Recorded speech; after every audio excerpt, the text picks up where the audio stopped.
Isang nakakatakot at makapangyarihang nilalang ang biglang lumitaw, ang Hexeye Marksman.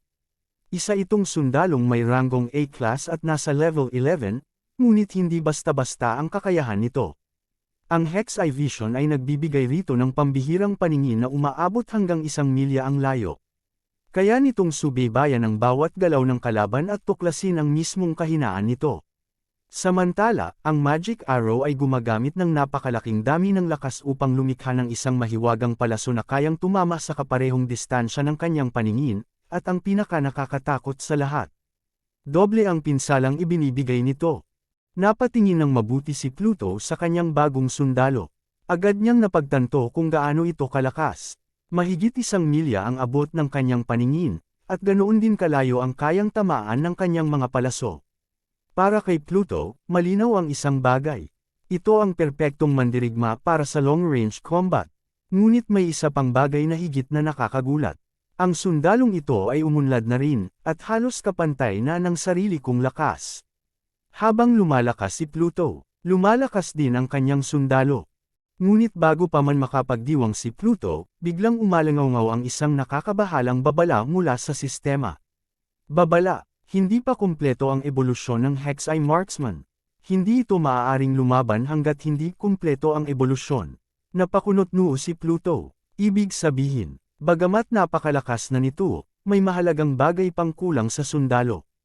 Hinarap ni Pluto ang Hexeye Marksman habang pinag-iisipan ang kakaibang mensahe ng sistema. Kumpletuhin ang ebolusyon. Pero ano ang kulang? Hindi niya maaaring hayaang manatiling ganoon ang sundalo. Kailangan niyang malaman ang sagot bago magsimula ang susunod na labanan. Napahawak si Pluto sa kanyang baba habang seryosong pinag-aaralan ang bawat detalye ng Hexeye Marksman. Ano kaya ang maaaring kulang dito? Isa-isa niyang sinuri ang kakayahan nito. Ang paningin, ang bilis, ang lakas, ang magic, ngunit wala siyang makitang malinaw na dahilan kung bakit hindi makumplito ang ebolusyon. At bigla, nagliwanag ang mga mata ni Pluto. Tila may isang piraso ng palaisipan ang biglang nag-click sa kanyang isipan. Maaari kaya, may hinalang unti-unting nabuo sa kanyang isip. At kung tama ang kanyang iniisip, maaaring mas simple ang sagot kaysa sa inaakala niya. Biglang napangiti si Pluto. Sandata, iyon ang kanyang napagtanto. Maaaring hindi isang bagong kakayahan ang kulang sa Hexeye Marksman, kundi isang sandata. Ang susi sa pagkumpleto ng ebolusyon nito, agad na inilabas ni Pluto ang isang kumikinang at sinaunang busog. Isang mana-forged bow. Ito ang sandatang naiwan mula sa mamamatay tao na dati niyang nakalaban. Isang sandata na may epic quality at nagbibigay ng karagdagang dagdag 50 strength o MP sa sinumang gagamit nito. Habang tinitingnan ni Pluto ang busog, tila mas lalo siyang nakumbinsi. Maaaring ito na ang kulang sa Hexeye Marksman. Ngunit imbes na mabigla o matuwa, isang mapaglarong ngiti lamang ang sumilay sa labi ni Pluto. Kaya ito lang pala, tiningnan niya ang busog na para bang napakasimple ng lahat. Nakakabagot, dagdag lakas lang pala ang kailangan. Sa halip na kabahan, lalo pang naging kumpiyansa si Pluto. Dahil para sa kanya, hindi pa ito ang tunay na lakas na kaya niyang ipakita. Hindi na nag-aksaya ng oras si Pluto. Agad niyang inabot ang makinang na busog sa kanyang summon. At sa sandaling iyon, tuluyan nang nakumpirma ang kanyang hinala. Ang sandata nga ang nawawala. Iyon pala ang kulang upang makumplito ang ebolusyon ng Hexeye Marksman. Ang isang sandata, ang susi sa tunay nitong kapangyarihan. Sa sandaling mahawakan ng Hexeye Marksman ang mana-forged bow. Boom! Isang nakakasilaw na liwanag ang biglang sumiklab. Kasabay nito, nagbalik-balik ang malalakas na kuryente sa buong katawan nito, habang unti-unting nagbabago ang kanyang anyo. Mas matibay, mas nakakatakot, at higit sa lahat, mas makapangyarihan. At pagkatapos, isang malakas na anunsyo mula sa sistema ang umalangaw sa buong paligid. Kompleto na ang ebolusyon ng Hexeye Marksman. Bahagyang napangiti si Pluto habang pinagmamasdan ang kanyang summon. Tama nga ang hinala ko.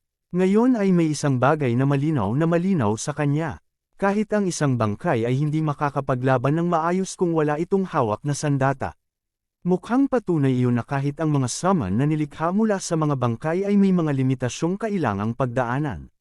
At isa na roon ang pangangailangan para sa tamang kagamitan. Iniabot ni Pluto ng maayos ang busog sa kanyang bagong sundalo. Gamitin mo muna ang busog na ito sa ngayon. Pagkatapos ay nagpatuloy siya. Kapag nakakuha ako ng mas magandang kagamitan, papalitan ko rin ito para sa iyo.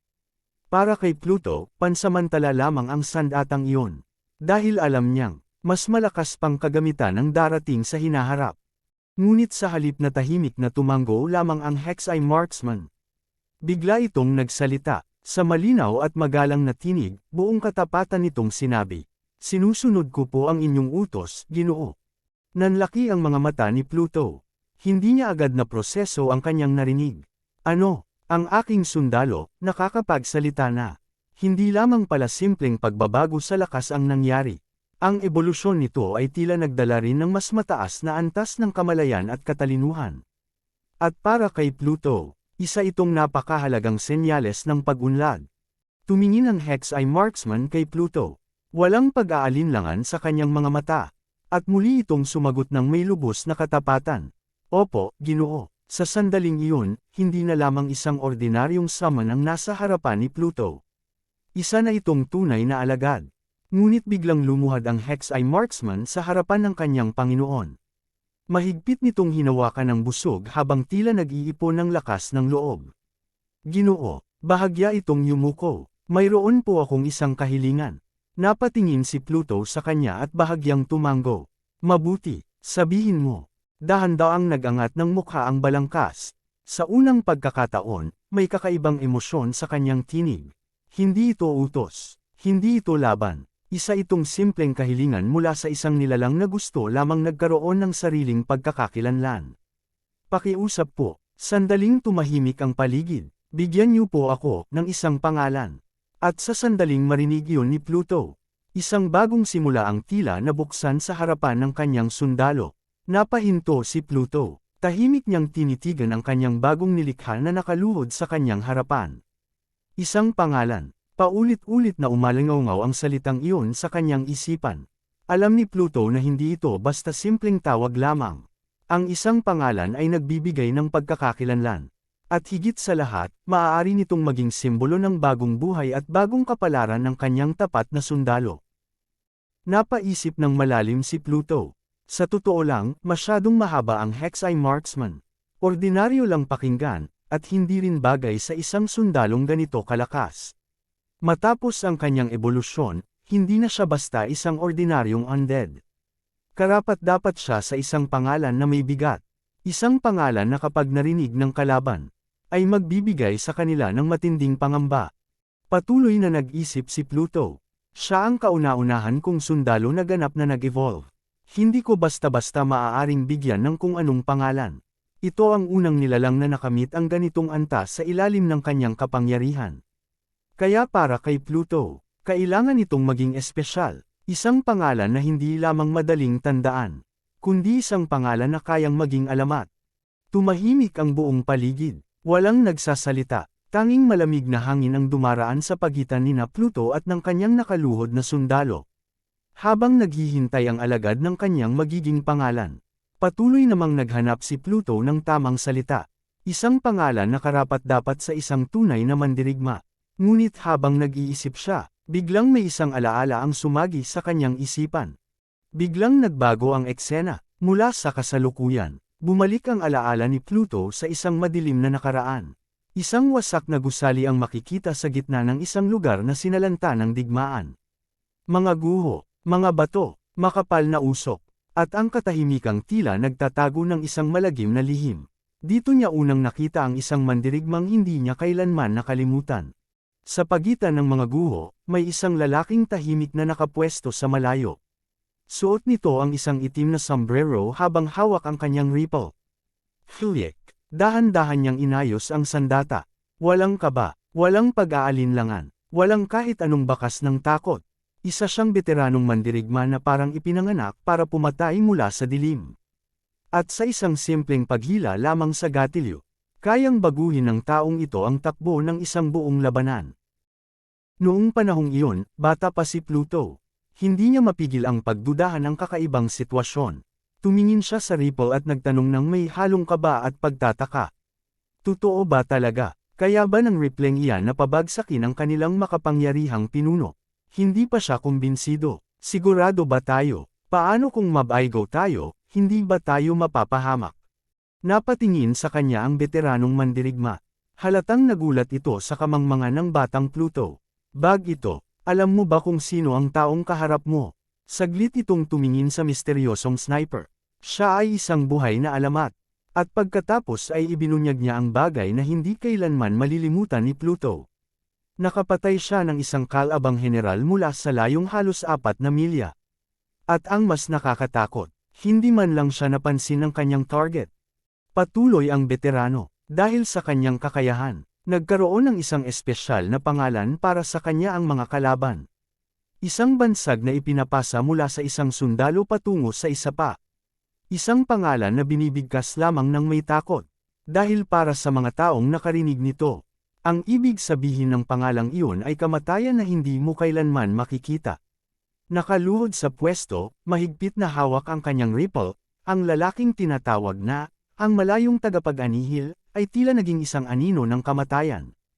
Ang kanyang tingin ay nakapako sa layunin, ang kanyang katawan ay handang-handa, at ang bawat galaw ay puno ng katiyakan at karanasan na nagpapatunay kung bakit siya kinatatakutan ng lahat. Sa pamamagitan ng paningin ng kanyang armas, nakita ang buong eksena. Ang makapangyarihang pinuno ay nasa gitna, napapaligiran ng kanyang mga tapat na bantay at mga nahuling bihag na walang kalaban-laban. Ang bawat detalye ay malinaw, ang pagkakabuo ng mga kaaway, ang kanilang mga posisyon, at ang kawalan ng anumang pag-asa sa kanilang panig.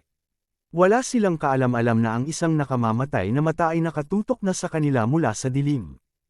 Ang pinuno ay sumigaw ng may matinding puot at nakakatakot na mukha, ang kanyang mga ugat ay lumitaw sa galit, tandaan ninyong saksakin ninyo ang mga bangkay, siguraduhin ninyong patay na sila. Ang kanyang boses ay puno ng kawalan ng awa, nagpapakita ng kanyang malupit na ugali. Idinagdag niya ng mas lalong lumakas ang sigaw, ang kanyang mga mata ay nagliliyab sa galit, walang awa. Walang sino man ang palalampasan sa bansang ito. Isang utos na nagpapatunay na para sa kanya, ang buhay ng iba ay walang halaga. Dahan-dahan ngunit matatag, ang daliri ng taga-baril ay gumalaw at dumampi sa gatilyo ng kanyang rifle.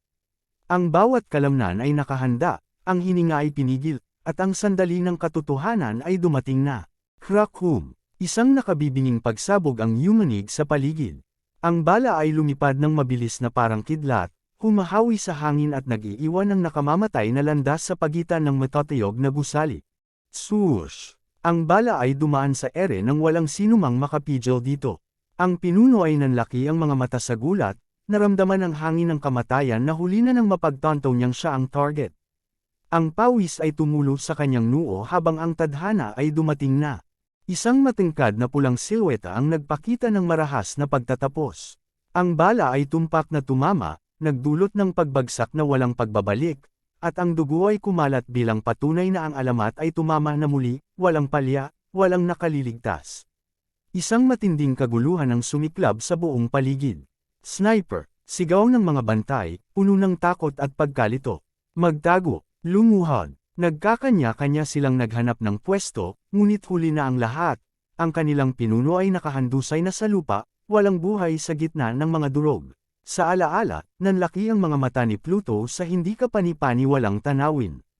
Nataman niya, ang layo ng tinamaan, hindi bababa sa 2 milya.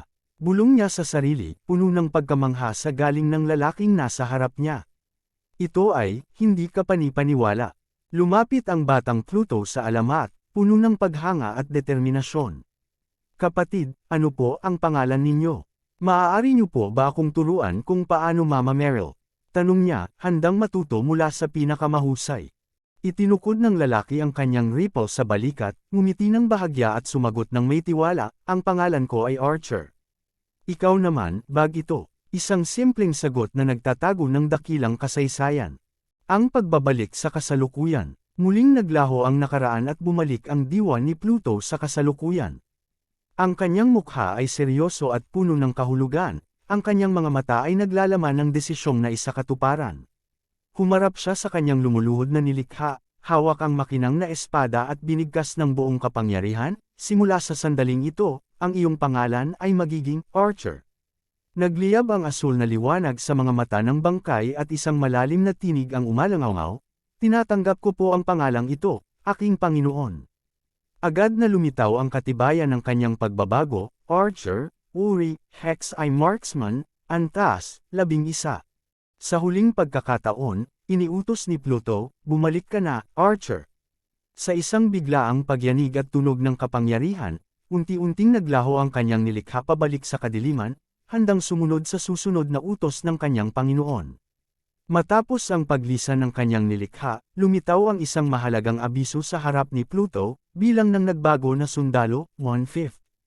Ang kanyang kamay ay nasa gitna ng nagliliyab na itim na enerhiya, tanda na nagsisimula pa lamang ang kanyang paglakas at mayroon pa siyang sapat na puwang para sa iba pang piling mandirigma. Napahinto siya sandali at nag-isip ng mabuti. 5 puwang lamang para sa pagbabago, bulong niya sa sarili habang nakataas ang kanyang mga daliri. Ang bawat pagpili ay dapat nakatuon sa pinakamataas na potensyal o sa pinakakailangan sa sandaling ito. Alam niyang bawat desisyon ay may mabigat na kahihinatnan. Napangiti siya ng bahagya sa isiping na iwasan niya ang malaking pagkakamali. Buti na lang at hindi ko sinayang ang pagbabago sa mga karaniwang halimaw sa piitan, pagpapatuloy niya. Isang malaking kapahamakan sana kung nasayang ko lang ang aking lakas sa kanila. Sa gitna ng katahimikan, biglang umugang ang paligid.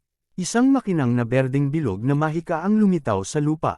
Marami pang mamamatay tao. Tanong ni Pluto, akala niya ay panibagong kalaban ang darating. Ngunit lalo siyang tumingin ng maigi at napagtanto ang katotohanan. Hindi. Ang liwanag na ito ay katulad ng sirkulo ng paglilipat na nakita ko sa pagsusulit para sa mga baguhan. Maaari bang? Mula sa liwanag ay lumabas ang isang kagalang-galang na anyo. Elder Crowley, anong gulat? Pagbati ni Pluto. Ang tagapangulo ay nabahala sa iyong kaligtasan, kaya ipinadala niya ako rito.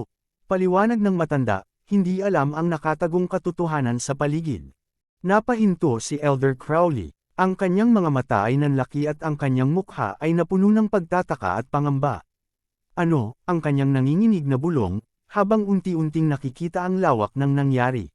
Lumitaw ang buong tanawin, dugo saan man, at si Pluto na nakatayo ng may kumpiyansa sa gitna ng kanyang mga nagbabantay na kalansay na sundalo. Anong nangyari dito? Sigaw ng matanda, hindi makapaniwala sa kapangyarihan at kaguluhang nasaksihan ng kanyang mga mata.